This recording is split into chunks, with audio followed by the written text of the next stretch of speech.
ingin bercerita sedikit tentang sejarah Nabi Sallallahu Alaihi Wasallam. Nabi sedang duduk. Nabi sedang duduk. Di samping Nabi ada anak kecil. Di depan anak kecil itu ada tempat air. Kalau tempat saya, tempat air itu namanya ceret. Di sini apa namanya?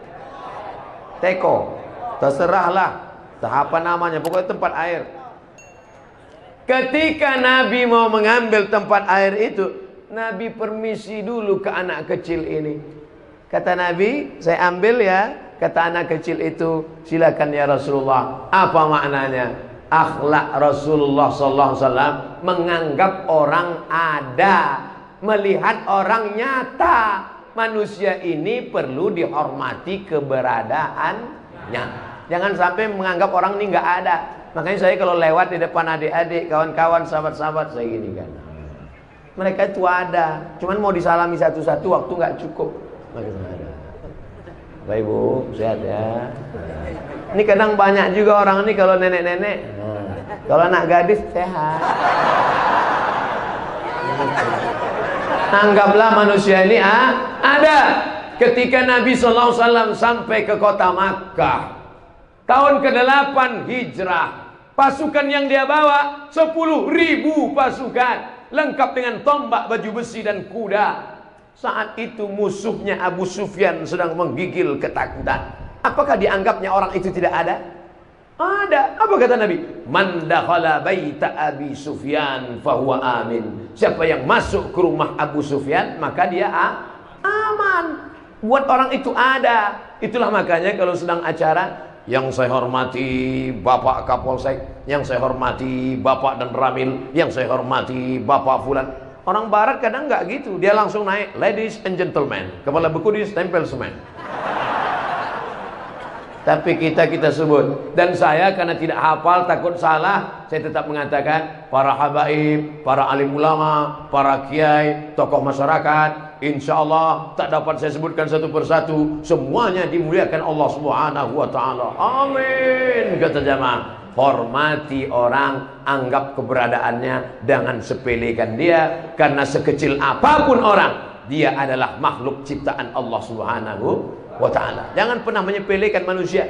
Nampak anak kecil, kau anak kecil nak, dosamu belum ada, langsung dia duduk kan. Nampak orang tua, bapak sudah tua, aku belum pernah tua. Jangan sepele sama orang tua. Mereka pernah muda dan pernah tua. Kita cuman muda, belum jamin sampai tua. Saya lahir 1977, sekarang 2019, umur 24. Masih muda. Banyak yang nggak setuju, ya nggak apa-apa. Yang megang mikrofon saya, saudara yang dimuliakan Allah Subhanahu wa ta'ala. Nampak mu'alaf, baru masuk Islam. Memang kau baru belajar sholat, doa belum bisa, tapi dosamu nol, saudaraku. Maka muliakan orang, anggap orang ada. Jangan angkuh, jangan sombong. Ketika Nabi Muhammad Sallallahu Alaihi Wasallam sedang lewat, ada nama anak kecil namanya Abu Umair. Waktu itu dia main-main burung pipit, burung kecil. Nama burung itu bahasa Arabnya Nughair. Apa kata Nabi? Ya Aba Umair, ma fa'alan Nughair? Ya Aba Umair, ma fa'alan Nughair? Wahai anak kecil, apa kabar burung-burung pipitmu yang kemarin? Apa maknanya? Jumpa anak kecil itu ngobrol, ajak cerita. Makanya saya kalau ketemu ada jamaah anak kecil, Ustaz Somad, Ustaz Somad. Saya tanya, kelas berapa? Kelas 5 Ustaz. Sekolah rajin ya. Boleh selfie Ustaz? Mungkin itulah yang akan menjadi kenangan dia setelah dewasa nanti. Bayangkan kalau ternyata dia jadi jenderal bintang 5. Bayangkan kalau ternyata dia menjadi pejabat di masa akan datang. Kalau dia ditangkap KPK, ya kita nggak kenal. Saudara yang dimuliakan Allah Subhanahu wa ta'ala. Bayangkan kalau itu dia ingat sepanjang zaman. Mati kita, dia ingat. Dulu waktu saya masih kecil, datang Ustaz Somad menyalami saya. Maka untuk almarhum Abdul Somad, Al-Fatihah dia bacakan. Jangan baca sekarang. Mereka yang dimuliakan Allah Subhanahu wa ta'ala, jangan sepelekan orang, jangan anggap mereka tidak ada. Mereka adalah ada, termasuk anak-anakku yang kecil-kecil di sana. Kalian tetap ada di hatiku walaupun kalian jauh di mata, dekat di hati. Masya Allah, tabarakallah. Kenapa bisa ibu ada 2 orang di atas? Mana anggota yang lain? Saya tetap menganggap keberadaan ibu ada di tengah-tengah kami. Masya Allah, tabarakallah. Tolong kasih tangga, ibu tuh mau turun, dia segan mau ke tangga. Saudara yang dimuliakan Allah Subhanahu wa taala, jangan pernah menyepelekan orang. Ustaz Somad itu cuma pandai ngomong aja, ceramah aja, katanya menghormati orang, menganggap keberadaan orang. Buktinya dia dari tadi nggak ada menghormati orang di belakang. Oh, ini udah saya salami semua. Ini tadi sebelum maju saya udah salaman dulu ya, pamit ya. Ustaz mau pulang? Enggak, mau ceramah. Saudara yang dimuliakan Allah Subhanahu wa taala, akhlak Nabi yang pertama adalah walaupun anak kecil, Nabi sedang berdua, bertiga, Sayyidina Al-Hasan, Sayyidina Al-Husain. Kenapa Ustaz memanggilnya Sayyidina Al-Hasan, Sayyidina Al-Husain? Yang ngomong bukan saya. Innal Hasan wal Husain sayyida syababi ahlil jannah. Sesungguhnya Hasan dan Husain pemimpin pemuda penghuni surga. Nanti anak-anak bikers subuhan masuk surga. Nanti anak-anak jombloan fisabilillah masuk surga. Nanti anak-anak ekstatu masuk surga.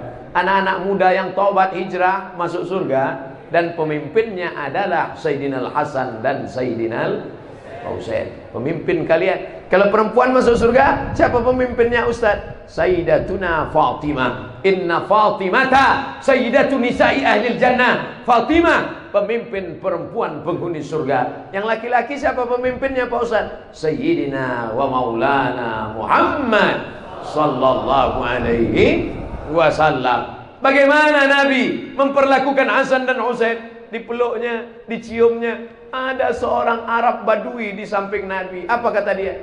Anakku 10, 1 pun tak pernah kucium.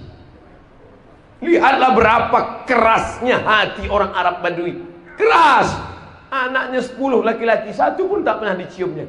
Di Indonesia, sepreman-preman tengiknya, setengik-tengik premannya, bertato, tegap, antingnya sebesar lubang hidung. Tapi kalau sudah dikasih anak seram, kumis tebal, rambut nggak pernah dicuci 3 bulan. Tapi kalau sudah dikasih anak kecil, hilang premannya. Ini keras sekali. 10 anaknya, 1 pun tak pernah dia cium. Apa kata Rasulullah SAW? Ar-rahimuna yarhamuhumur rahman.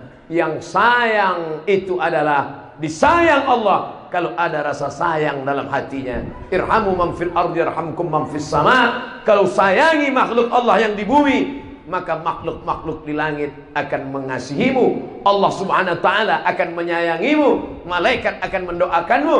Maka mesti ada rasa kasih sayang di dalam hati. Saya yakin dan percaya jamaah ini pasti sayang sama saya. Betul? Apa bukti sayangnya? Mereka selalu mendoakan saya. Walaupun tak saya minta, tapi malam ini saya tegaskan sekali lagi. Ustaz minta doa apa? 1 saja. Matikan Ustaz Somad dalam husnul khatimah. Nah, ini penting. Itu di akhlak, di antara akhlak Nabi sallallahu alaihi wasallam, di antara akhlak Rasulullah sallallahu alaihi wasallam, bahwa apa? Menganggap orang ada, menyayangi orang. Diajarkan bahwa ada kasih sayang walaupun kepada seekor anjing. Tak boleh disebut dalam masjid, kata sebagian. Jangan sebut itu dalam masjid Ustaz, haram hukumnya.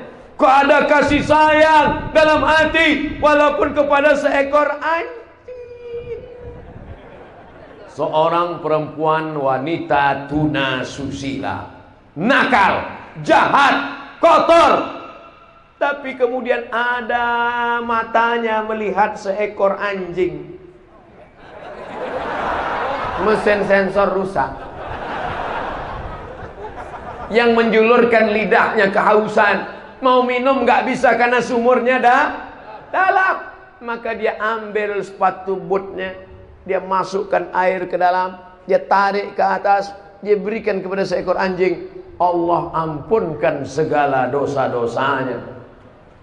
Tapi jangan salah paham dengan hadis ini. Hadis ini bercerita tentang rasa kasih sayang, bukan nyuruh miara anjing. Jangan gara-gara ini besok semuanya beli anjing.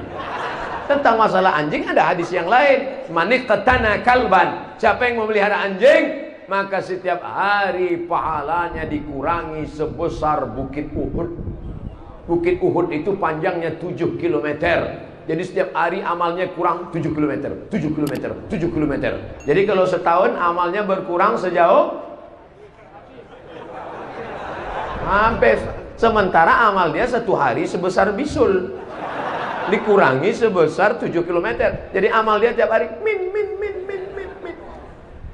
Lalu untuk apa Nabi cerita itu? 3 makhluk yang kotor. Anjing kotor, WTS kotor, sepatunya kotor, bekas kaki baru busuk, tapi ada rasa kasih sayang di dalam hati. Maka orang kalau sudah dicabut Allah, kasih sayang dalam hati, tak lagi bisa membedakan mana beras raskin, mana beras ramos. Kalau orang sudah dicabut rasa kasih sayang dalam hati, tak lagi bisa membedakan mana anak kandung, mana anak manusia. Tidak ada serigala yang menerkam anaknya, tidak ada gajah yang menginjak anaknya, tapi ada manusia yang memasukkan anaknya ke dalam kresek, dimasukkan ke dalam kotak, diletakkan di depan masjid, diletakkan di depan panti asuhan. Akhirnya pagi-pagi bapak panti melihat ada anak, dia ambil, dia mandikan, dia jaga, dikasihlah nama anak, namanya Mehmet bin Kardus. Mendapatnya, mohon maaf Pak Mehmet yang terus ini. Saudara yang dimuliakan Allah Subhanahu wa taala, mudah-mudahan kita termasuk orang yang dalam hatinya tetap ada rasa kasih dan sayang. Makanya tempat kita itu namanya rahim. Rahim bukan dari bahasa Indonesia, rahim bukan bahasa Melayu. Anar Rahman, aku ini Rahman. Sakaktur rahim wa ja'altu lahu isman min ismi. Rahim diambil dari namaku. Tahu rahim? Rahim kantong janin yang ada dalam perut perempuan. Itu yang sampai sekarang belum bisa dibuat oleh dokter. Merubah wajah jadi wajah perempuan banyak yang bisa. Namanya lady boy. Wajahnya lady, kakinya boy. Tapi untuk menciptakan rahim, sudah ada yang bisa? Belum. Karena itu pemberian Allah Subhanahu wa taala. Kalau tidak ada rahim di dalam, itu anak bercampur dengan sambal terasi. Tempat yang paling adem, tempat yang paling ayem, tempat yang paling nyaman di dunia ini adalah rahim. Perempuan Afrika Utara, cuacanya panas. Di Afrika Utara itu panas, cuacanya cuma 2, panas dan panas sekali. Tapi tidak ada janin yang keluar melompat karena kepanasan. Di kutub utara, kutub selatan, dingin 0 Celcius, di bawah itu lagi. Tapi tidak ada janin yang tiba-tiba menggelinding keluar jadi es batu. Kenapa? Karena di dalam adalah tempat yang aman, nyaman, damai, dan bakteri tidak bisa masuk ke dalam. Allah yang menjaganya. Diambil dari Asmaul Husna. Makanya rahim, kasih sayang. Di dalam hati itu mesti ada rasa kasih dan kasih sayang. Yang hadir ini mudah-mudahan dalam hatinya ada rasa kasih sayang. Jadi kalau ada pulang nanti, tiba-tiba dilihat sendalnya hilang, itu kira-kira siapa yang nggak punya rasa kasih sayang? Ketika sendal dia hilang, dia pulang merasa gimana pulang? Diambilnya sendal orang lain. Wah, kita ngasih sampel itu yang simpel, sederhana, kecil saja. Amalkan pengajian ini. Pulang dari sini, sampah berserakan di depan masjid. Kira-kira orang yang suka buang sampah sembarangan itu ada rasa kasih sayang nggak dalam hatinya? Nggak sayang dia.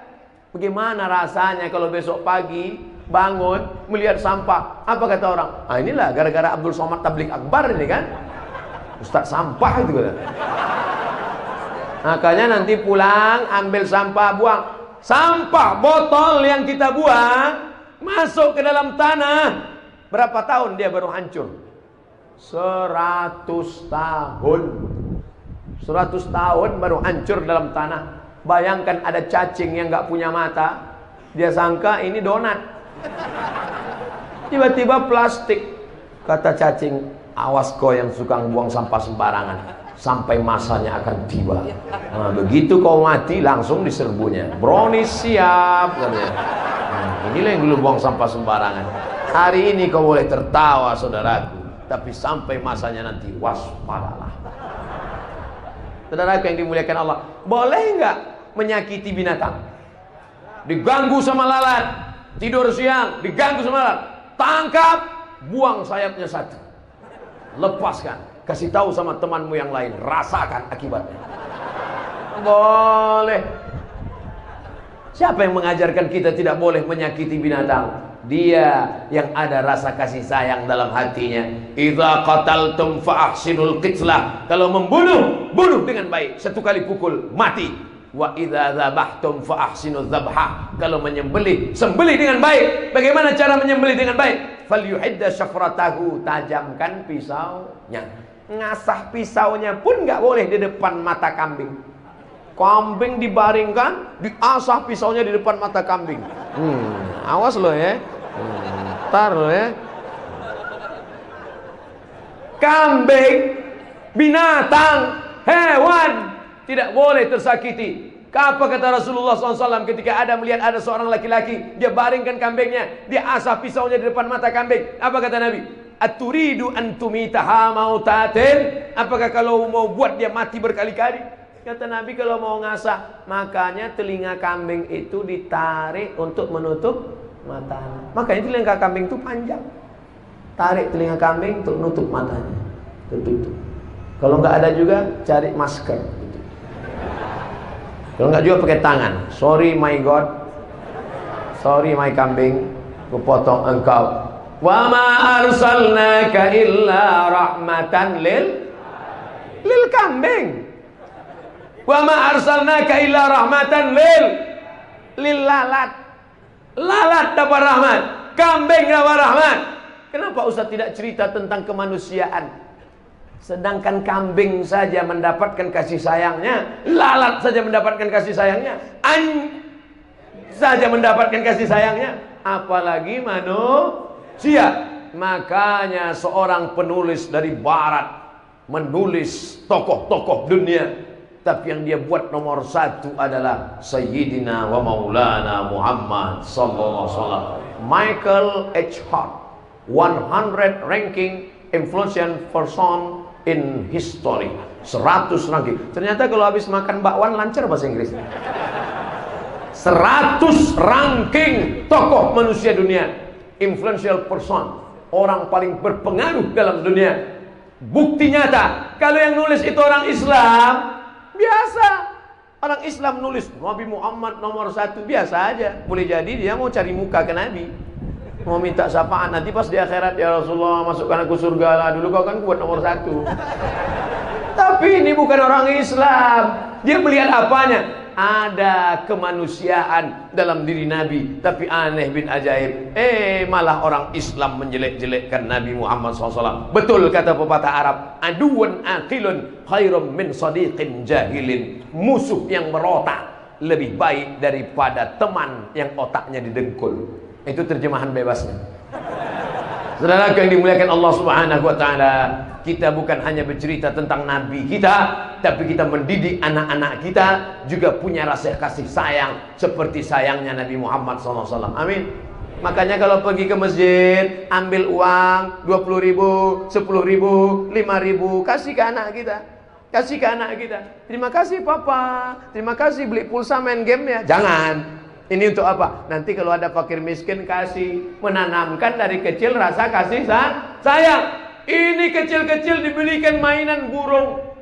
Dibelikan burung, main-main burung, lompat burung, dibanting-banting burung. Berikan anak kucing, ditarik kucing tarik. Mana rasa kasih sayang kita? Saya waktu kecil dulu dapat anak burung, pergi ke sawah nyari-nyari, dapat anak burung, bawa pulang ke rumah. Apa kata emak saya? Bawa burung ini pulang, antarkan ke sarangnya lagi, karena maknya sekarang sedang nangis nyari-nyari anaknya. Simple cara berpikir emak kita, karena dia tidak tahu ayat Quran dan hadis Nabi, tapi dia sedang mengajarkan ada rasa kasih sayang. Apakah ini ada dalam hadis Nabi? Ternyata setelah saya cari, ternyata ada. Apa kata Nabi SAW ketika ada seorang sahabat Nabi mengembalikan anak burung, dia bawa pulang ke rumah. Dan itu terjadi juga pada seorang tabi'in bernama Ibrahim bin Adham. Ibrahim bin Adham membeli kurma, membeli kurma. Biasanya kurma ini karena manis ada semut, bukan soman, semut. Dia bawa pulang ke rumah, sampai di rumah dia buka, ada semut di dalam. Dia pulang lagi ke tempat beli kurma itu. Ketika orang bertanya, kenapa kurma yang sudah dibeli dibawa pulang lagi? Hidup di perantauan itu menyakitkan. Orang nggak ngerti apa yang kau maksud hidup di perantauan menyakitkan. Dia sudah aku bawa pulang jauh, maka meninggalkan orang sekampungnya. Bayangkan, kita sudah pisahkan dia dari geng-gengnya. Pernah tak kita memikirkan semut? Pernah tak kita memikirkan nyamuk? Pernah tak kita memikirkan itu semua? Kita terlalu memikirkan diri kita sendiri. Nabi Muhammad SAW mengajarkan itu. Ini nampaknya Ustaz Somad ini ngawur ini. Mana ada Nabi mengajarkan tentang semut? Itu nggak boleh buang air kecil di lubang tanah. Pergi outbound, pergi camping, pergi ke bukit, nampak lubang tanah, kencing di lubang tanah. Boleh apa nggak boleh? La yabulanna ahadukum fil juhri. Jangan kencing di lubang tanah. Kenapa? Boleh jadi mereka sedang acara pilkades di dalam. Tiba-tiba datang banjir bandang dengan angin puting beliung. Habis baliho-baliho mereka di dalam. Pernah nggak kita berpikir? Ada dua alasan mengapa tidak boleh kencing di lubang tanah. Pertama, masakinul hasyarat, tempat tinggalnya serangga-serangga. Masakinul jin, karena lubang tanah tempat tinggalnya jin. Banyak sekarang anak-anak SMP kencing di belakang kelas, kerasukan, diganggu jin, dibacakan sama ustaz baca ruqyah. Allahu la ilaha illa qayyum la ta'khudhuhu sinatun wa la nawm lahu ma fis samawati wa ma fil ardh. Kenapa kamu ganggu anak SMP ini? Dia sudah membanjiri rumah kami. Lebih parah daripada banjir di Jakarta, kata jin. Luar biasa itu. Saudaraku yang dimuliakan Allah Subhanahu wa taala, pernah mendengar istilah istinja dengan batu? Bagaimana kalau batu tidak ada? Ada tulang onta, tulang kambing, tulang kerbau. Kata Nabi SAW, jangan istinja menggunakan tulang kambing, tulang kerbau, tulang onta. Kenapa? Innahu ta'amu ikhwanikum. Karena tulang-tulang itu adalah makanan saudara-saudaramu. Tulang onta, tulang kambing, tulang kerbau adalah makanan jin. Sekarang kenapa jin mengamuk? Tulangnya habis. Habis sudah tulang kami dimakan manusia semua. Nah, akhirnya tulang manusia lah kami santap, kata dia. Saudaraku yang dimuliakan Allah Subhanahu wa taala.